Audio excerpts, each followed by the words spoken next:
Hello guys, আশা করি সকলে ভালো আছেন।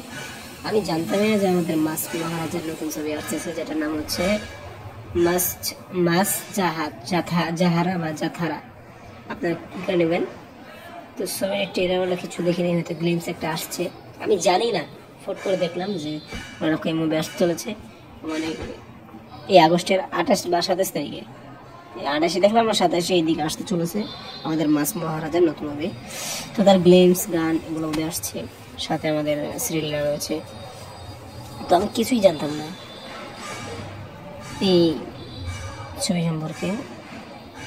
মাস চাথারা বা চাহারা যেটাই হোক, আমার জানাই ছিল না কিছু, এরকম হচ্ছে কিছু একটা। তো মহারাজা তো আসছে, মাস মহারাজা খেলা তো হয় জমবে, এবার এইটা কেউ আটকাতে পারবে না এবার। তো মাস মহারাজার কামব্যাক মানে অনেক কিছু। মাস মহারাজা ফিরছে তার নতুন ফিল্ম নিয়ে। তো এখানে তো খেলা একটা হবে নাকি? বলেন নাকি ভাই, কথা বলেন। তো থ্যাংক ইউ, ধন্যবাদ করে বলে দেন।